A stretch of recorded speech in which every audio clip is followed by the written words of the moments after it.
नमस्कार दोस्तों, केमिस्ट्री साला चैनल में आपका स्वागत है।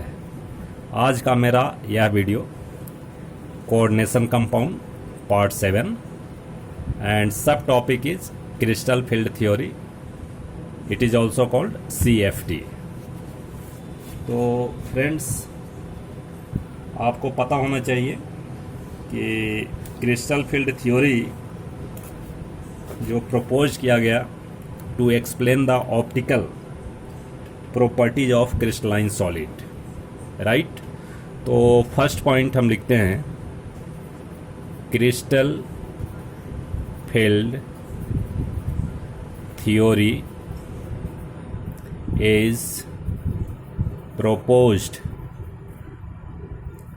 to explain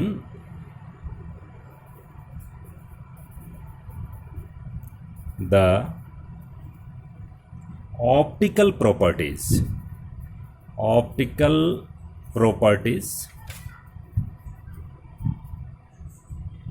of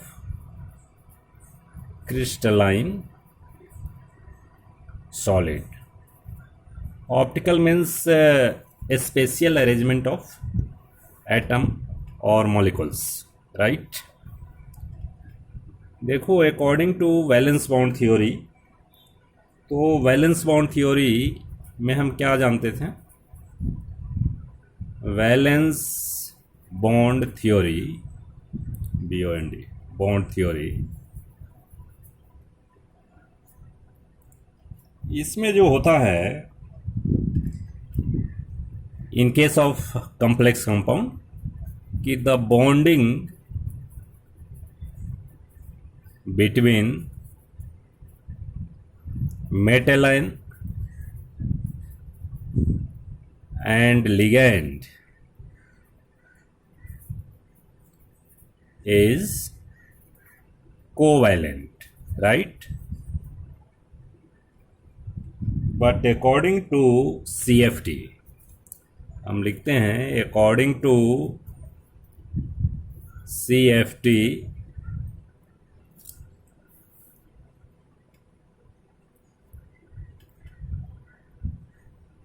it is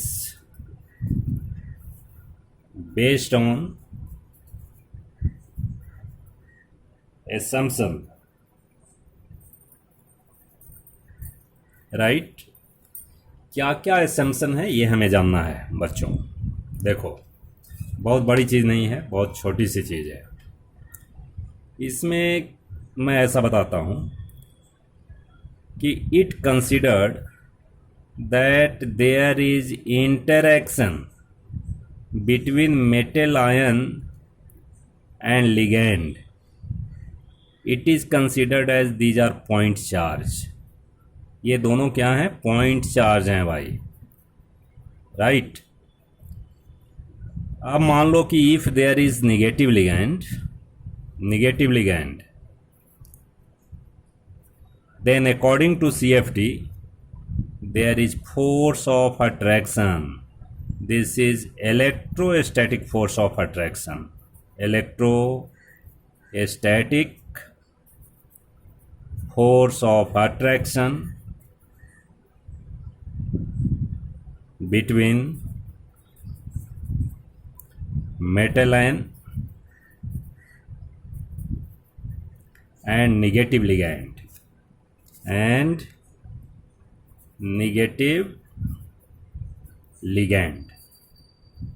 ठीक है दोस्तों, और it is considered that these are point charge. ये क्या है? दोनों पॉइंट चार्ज है। बट लिगैंड तो न्यूट्रल भी हो सकता है कि नहीं? अभी बताया है। But in case of neutral ligand,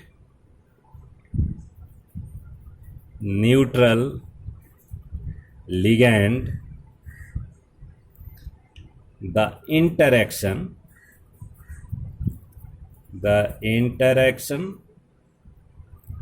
between metal ion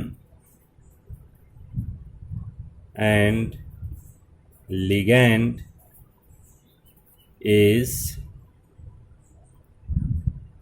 ion and dipole. Ion and dipole interaction. बात नहीं समझ आई होगी तो समझाना टीचर का काम है। देखो M plus, suppose NH3 is your neutral ligand, so definitely there is dipole, that is this is delta minus and delta plus due to electronegativity of nitrogen. So this attraction is also considered as ion and dipole interaction, and it is also pure electrostatic force of attraction. Electrostatic force of attraction. ठीक है दोस्तों, तो इतनी बात समझ आया। अब देखो, अब नेक्स्ट समझो। देखिए, in a molecule, in an atom बात करते हैं। In an atom d orbitals are degenerates orbitals. That means the energy of all the 5 orbitals are same. This is called degenerate orbitals. That is, जो energy d x Y की होगी वही energy D y Z की होगी, वही energy d x Z की होगी, वही energy d x square minus y square की होगी, और वही डी जेड स्क्वायर की होएगी। ठीक है दोस्तों, यहाँ बहुत ही इंपॉर्टेंट चीज हमें समझना है। कहता है कि when ligand approaches to metal ion, then a splitting of d orbital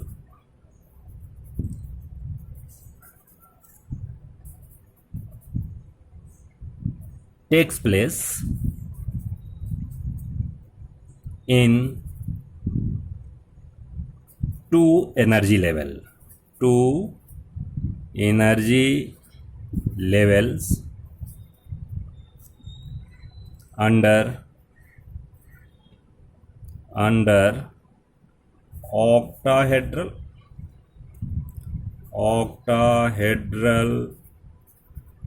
field और टेट्राहेड्रल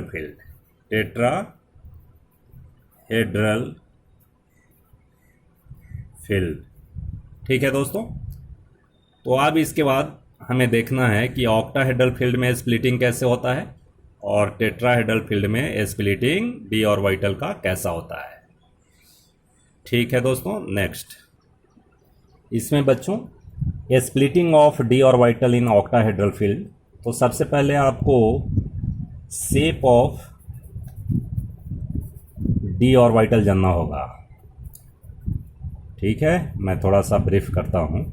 देखिए, डी एक्स वाई का जो शेप होता है ये डबल डम्बल होता है जी, और इनका जो डायरेक्शन होता है ऑर्बिटल का वो in between x and y axis होता है। Suppose this is x axis and this is y, तो एक्स और वाई के बीच होगा।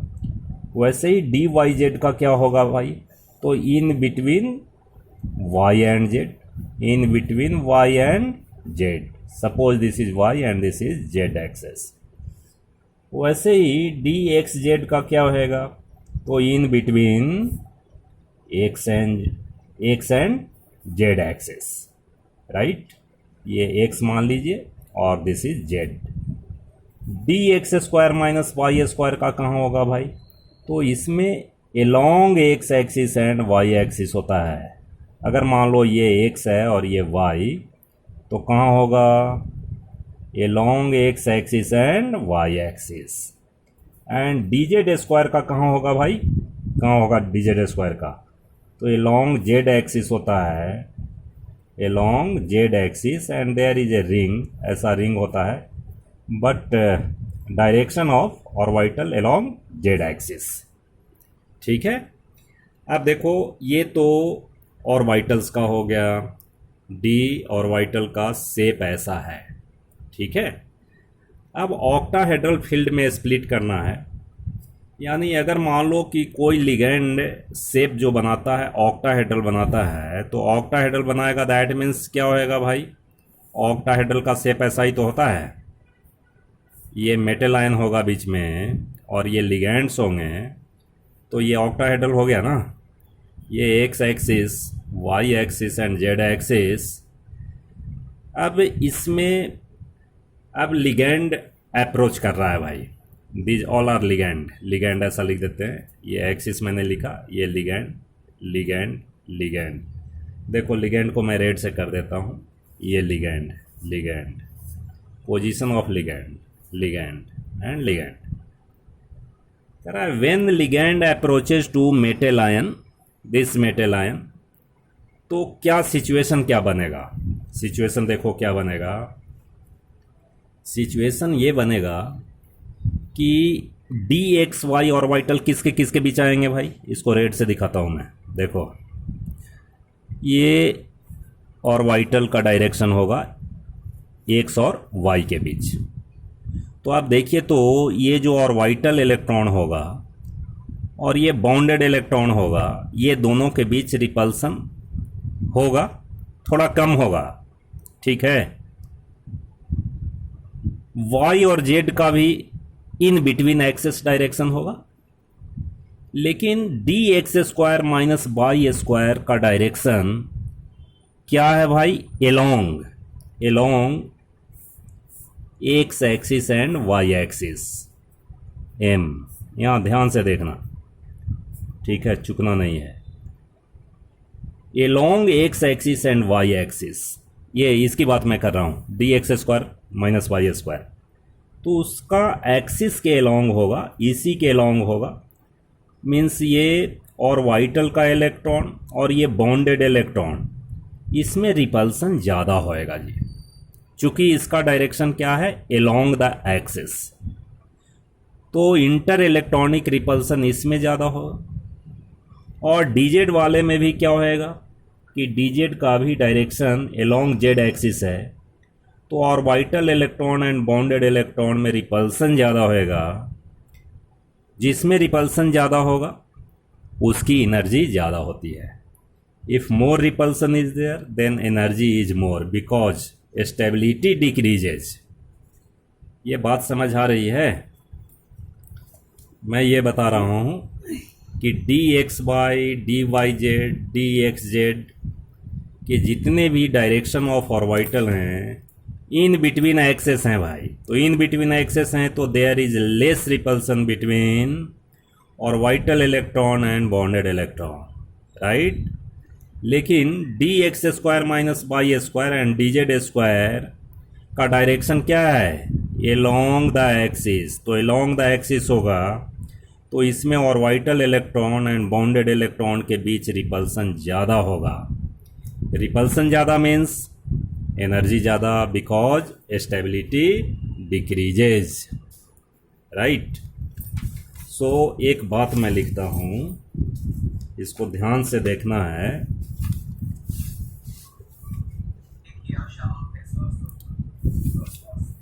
The energy of dx square minus y square and dz square orbitals are energies कर दो यहाँ, energies are more than dxy, dyz and dxz। ऐसा क्यों होता है भाई? It is due to it is due to the direction of orbitals of dx square minus y square and dz square is along the axis, so more repulsion between orbital electrons and bonded electrons. ठीक है, तो repulsion ज़्यादा है भाई, energy ज़्यादा होएगी। ठीक है, अब इसमें क्या लिखते हैं भाई, but in dxy dyz dxz the direction of orbitals is in between axis, x और y के बीच होगा, y और z के बीच होगा। सो क्या होगा भाई, so less repulsion between bonded electron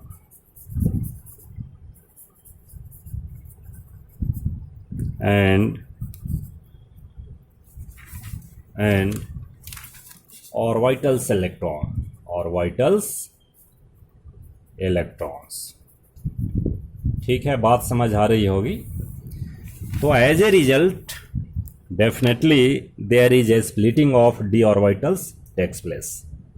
अब स्प्लिटिंग कैसे होता है, देखो ये मान लो डी ऑर्बिटल 2 3 4 5, इसमें जो 3 ऑर्बिटल्स हैं उनकी एनर्जी दो की एनर्जी ज़्यादा होती है, और ये 3 की एनर्जी जो है ये कम होती है।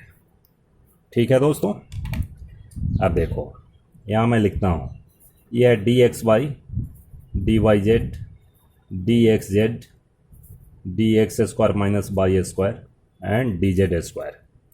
एनर्जी कम किसकी बताया, d x y d y z d x z. ज़्यादा किसका बताया, d x square minus y square और डी जेड स्क्वायर। ठीक है भाई, तो ये स्प्लिटिंग हो गया।